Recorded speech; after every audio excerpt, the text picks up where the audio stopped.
जब कोई हादसा होता है तो हादसा में सिर्फ दो समुदाय के लोगों में झड़प नहीं होती है, वो कई लोगों की खुशियों को ले डूबता है। अमन, चैन, सुख, समृद्धि सब खत्म हो जाती है। मैं बात कर रही हूँ उत्तराखंड के हल्द्वानी जगह की, जहां पर लगातार सांप्रदायिक दंगों को भड़काने की कोशिश की जा रही है और किस तरीके से मुसलमानों को वहां से हटाने के लिए बुलडोजर का सहारा लिया जा रहा है। सोचिए, मुसलमान समाज को आज इस देश में ही किस तरीके से दोयम दर्जे का नागरिक बना दिया जाए। हर बार उन्हीं को इस तरीके से क्यों जताना पड़ता है कि वो इस देश के भी नागरिक है। आज़ादी के समय उनके भी पूर्वजों ने इस मिट्टी के लिए खून बहाया है और इस मिट्टी के लिए शहादत दी है, लेकिन फिर भी कहीं ना कहीं हम मुस्लिम समाज को धार्मिक चश्मे से, या ये कहें कि एक दूसरी कौम के मजहब चश्मे से क्यों देखते हैं। आप देखेंगे लगातार कि किसी समारोह में, किसी जलसे में अगर मुस्लिम स्कॉलर सलमान अजहरी की तरह कोई स्टेज पे जाके या मंच पे जाके कोई भाषण देता है तो वो कैसे भड़काऊ भाषण हो जाता है, और वही कोई सनातन धर्म की आड़ में सुरेश चौहान के जैसे, प्राची जैसे बाबा या ये कहें सो कॉल्ड पत्रकार भड़काऊ बयानबाजी देते हैं। उनके ऊपर ना कोई केस दर्ज होता है, ना बुलडोजर चलाई जाती है, इनफैक्ट उन पर तो एफआईआर तक नहीं दर्ज होती है। सोचिए किस तरीके से इस देश में मुसलमानों को धर्म के नाम पर टारगेट किया जाता है, दलितों को जाति के स्तर पर टारगेट किया जाता है, आदिवासियों को नक्सली कहकर टारगेट किया जाता है, जाट, गुज्जर, मराठाओं को तो आतंकवादी कहकर यहां पर उनको प्रताड़ित किया जाता है। किस तरीके से हल्द्वानी में लगातार लोगों की कॉलोनियों को उजाड़ा जा रहा है, कैसे उनको बेघर बनाया जा रहा है। राहत इंदौरी की एक लाइन बहुत सटीक बैठती है, सभी का खून है शामिल इस मिट्टी में, किसी के बाप का हिंदुस्तान थोड़ी है। लेकिन सोचिए मुसलमानों को लगातार किस तरीके से परेशान किया जा रहा है, प्रताड़ित किया जा रहा है, उनकी महिलाओं को किस तरीके से घसीट कर पीटा जा रहा है। ये काफी ज्यादा भयानक है और ये तस्वीरें आपके रोंगटे खड़े कर देंगी। सुप्रीमो मायावती ने उत्तराखंड के हल्द्वानी के लिए ट्वीट करते हुए कहा है कि उत्तराखंड राज्य के हल्द्वानी में हुई हिंसा और उसमें जान माल की हुई क्षति अति चिंतनीय है। अगर सरकार, प्रशासन व खुफिया तंत्र सतर्क होता है तो इस घटना को रोका जा सकता था। सरकार इसकी उच्च स्तरीय जांच कराए और अमन चैन भी कायम करे। साथ ही सुप्रीमो मायावती कहती हैं कि उत्तराखंड में लगे यूपी के जिला बरेली आदि में भी इसी तरीके के मुद्दे को यहाँ पे तनाव माहौल बनाने की स्थिति बनाई जा रही है, जिसके समय रहते सरकार को नियंत्रण लेना चाहिए ताकि यहाँ भी शांति व्यवस्था बनी रहे। इसके बाद उज़मा परवीन लिखती है कि हल्द्वानी में लोग खाने पीने की चीज़ों को तरस रहे हैं। कोई दूध लेने के लिए बाहर निकले तो पहले वो मौत का सामना करते देखता है। लोगों को गोलियां चलाने के ऑर्डर मुझे बेहद अफसोस जता रहे हैं। आखिर मुसलमान कहाँ जाए, कैसे जिए, मत करो ये जुल्म, हाय लगेगी तुम सबको। क्या कानून संविधान सब भूल गए हो। मुझे हल्द्वानी से कॉल आई है, मदद मांगी है, नेट जैमर लगा दिया गया और लगातार प्रशासन भी जुल्म पर उतर आया। माइक पर बोल रहा है तुम्हारा एक पत्थर होगा, हमारी 10 गोलियां होंगी। क्या यही इंसाफ है। अरे जानवर भी ऐसा सलूक नहीं करते जैसे सरकार कर रही है। ये सब सरकार के इशारों पर हो रहा है। उत्तराखंड के हल्द्वानी में कैसे निहत्थी महिलाओं पर पुलिस लाठीचार्ज कर रही है, ये काफी भयानक है। ये कैसे लोग हैं, ये कैसा राम राज्य जहां मर्यादा के आगे बढ़कर महिलाओं पर डंडे बरसाए जा रहे हैं। महिलाओं पर लाठियां बरसाने से पहले अपनी माँ को याद तो कर लीजिए।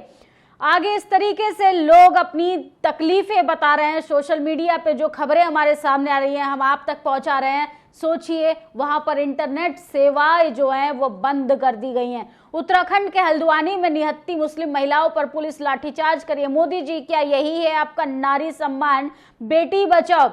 तराजू में जफाए तोलना बेहद जरूरी है, आजू के राज में अब तो खोलना बेहद जरूरी है। खामोशी आने वाली नस्लों को गूंगा बना देगी, अब चुप रहकर भी बोलना जरूरी है। लगातार मुस्लिम समाज जो है वो अपने लिए हक की आवाज उठा रहा है और जो अत्याचार हो रहा है, प्रशासन के द्वारा डराया जा रहा है, धमकाया जा रहा है। सोचिए कि उनकी खाने पीने की चीजों को भी बंद कर दिया गया। वो घरों से निकलकर अपने लिए जरूरतमंद चीजें लेने के लिए जा रहे हैं तो सबसे पहले उन्हें गोली की, बमबारी की, चीजों का सामना करना पड़ रहा है। अब्दुल लिखते हैं, गरीब जनता पर बुलडोजर चल जाता है, पर देश का पैसा बैंकों से लेकर जो लुटेरे भागे हैं उनके बंगले क्यों अभी तक सलामत हैं? वहां कब ये बुलडोजर चलेगा? जब तुम्हारी जान को खतरा है तो सदका देकर अपनी जान बचाओ, और जब तुम्हारे दिन को खतरा है तो जान देकर अपना दिन बचाओ। किस तरीके से मोहम्मद सलमान अजहरी और तौकीर रजा को जान से मारने की धमकी दी गई। सोचिए, सांप्रदायिक दंगों की आड़ में कैसे मुसलमानों को टारगेट किया जा रहा है।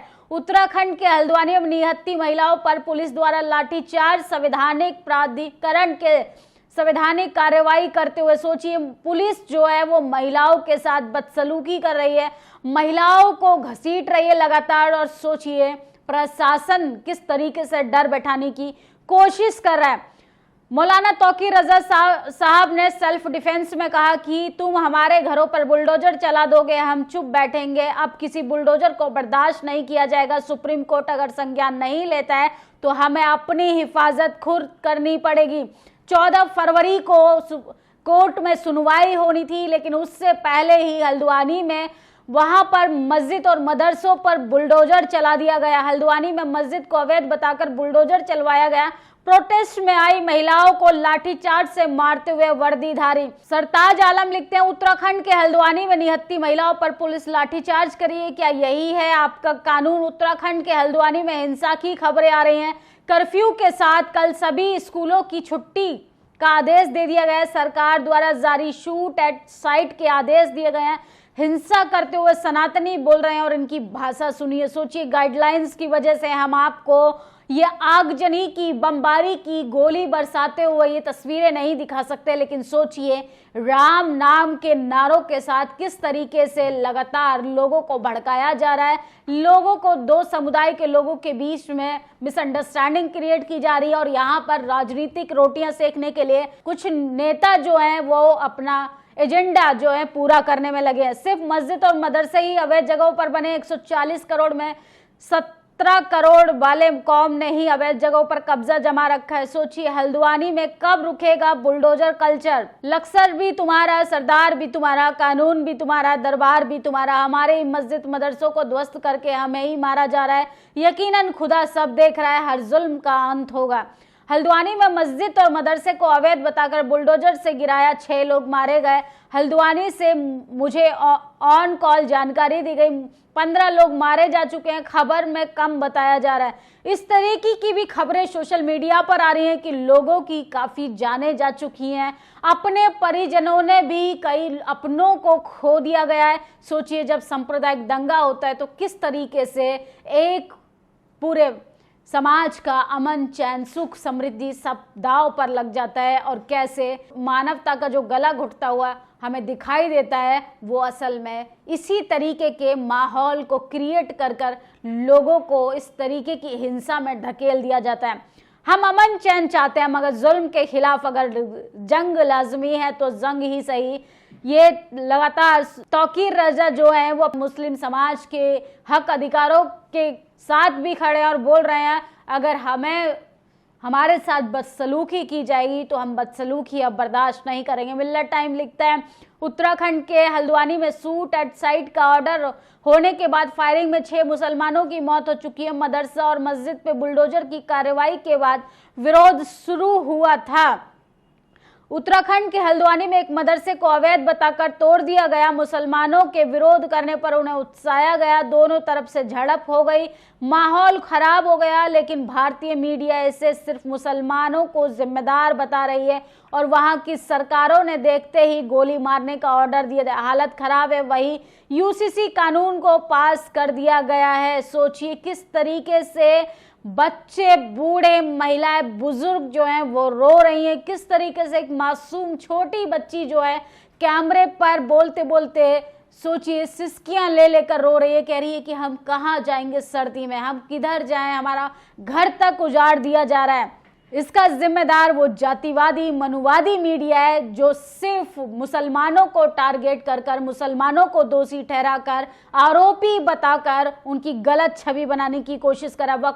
वसीम अकरम त्यागी लिखते हैं, हल्द्वानी में हुई बुलडोजर की कार्रवाई और उसके बाद हिंसा के खिलाफ जमीयत उलमा इनके अध्यक्ष पूर्व सांसद मौलाना महमूद मदनी ने गृह मंत्री अमित शाह के नाम पत्र लिखा। इस पत्र में उन्होंने बुलडोजर कार्रवाई के खिलाफ नाराजगी जताते हुए किया कि जिस जमीन पर मदरसा बना था वह 1937 में मुसलमानों ने लीज पर ली हुई थी और वैसे भी ये मामले अदालत में विचाराधीन था जिसमें 14 फरवरी को सुनवाई होनी थी, लेकिन बुलडोजर जो है वो पहले ही चल गया।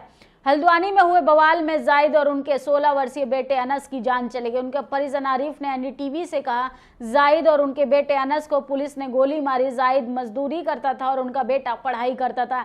तो सोचिए पुष्कर धामी जी, इसका जिम्मेदार कौन है। इसके साथ साथ वसीम अकरम त्यागी आगे जानकारी देते हुए लिखते हैं कि इन 6 लोगों की मौत कैसे हुई है, किसने गोली मारी। उत्तराखंड सरकार कह रही है नुकसान की वसूली करेंगे। जरूर करिएगा, अगर ये इंसान सरकारी गोली से मारे गए हैं तो इनकी भरपाई भी करनी चाहिए। उत्तराखंड में 6 लोगों की मौत हुई है, कोई लोग घायल हुए हैं। विपक्ष के बड़े नेता को उत्तराखंड के बनभूलपुरा जाना चाहिए, वहां जाकर ठहर कर चीजों का पता लगाना चाहिए। वहां जो हुआ वह कब्जा हटाने के नाम पर कुछ और भी नजर आ रहा है। वहां की खबरों सरकार का पक्ष भरा दिखाई दे रहा है। रवीश कुमार ने यह बड़ा आरोप लगाया है कि तमाम सत्ताधारी लोगों को हल्द्वानी जाकर पूरी खबर का विस्तार से जायजा लेना चाहिए और किस तरीके के सांप्रदायिक दंगों को बढ़ावा दिया जा रहा है उस पर कठोर संज्ञान लेना चाहिए। अगर कोई आरोपी है तो उसको सजा मिलनी चाहिए, लेकिन निर्दोषों को क्यों निशाना बनाया जा रहा है, निर्दोषों को क्यों गोली मारी जा रही है?